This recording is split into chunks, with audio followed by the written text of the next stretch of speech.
Bano batandikidde mu kulongoosa ebifo ebitali bimu nga kino kigenda kukolwa buli mwezi okulaba nga bongera ku mbeera z'obuyonjo mu ssaza lyonna. Okusinziira ku Aloysius Ssemakula akuliddemu omulimu guno, baagala okulaba ng'embeera y'abannakyaggwe bonna eri bulungi mu by'obuyonjo n'obulamu.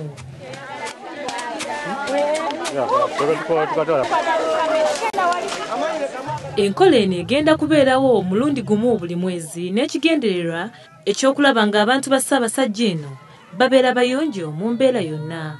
Namukadde ono eyasangiddwa mu gamu ku maka agayonjeddwa ye John Byekwaso. Asiimye omulimu ogukoleddwa abantu bano n'agamba nti kigenda kwongera ku buyonjo bwabwe. Aloysius Ssemakula agamba nti ekisinde kino kye kimu ku biragirwa Ssaabasajja Kabaka bulijjo okuyonja amaka gaffe okulaba nga tuli bayonjo mu mbeera zonna.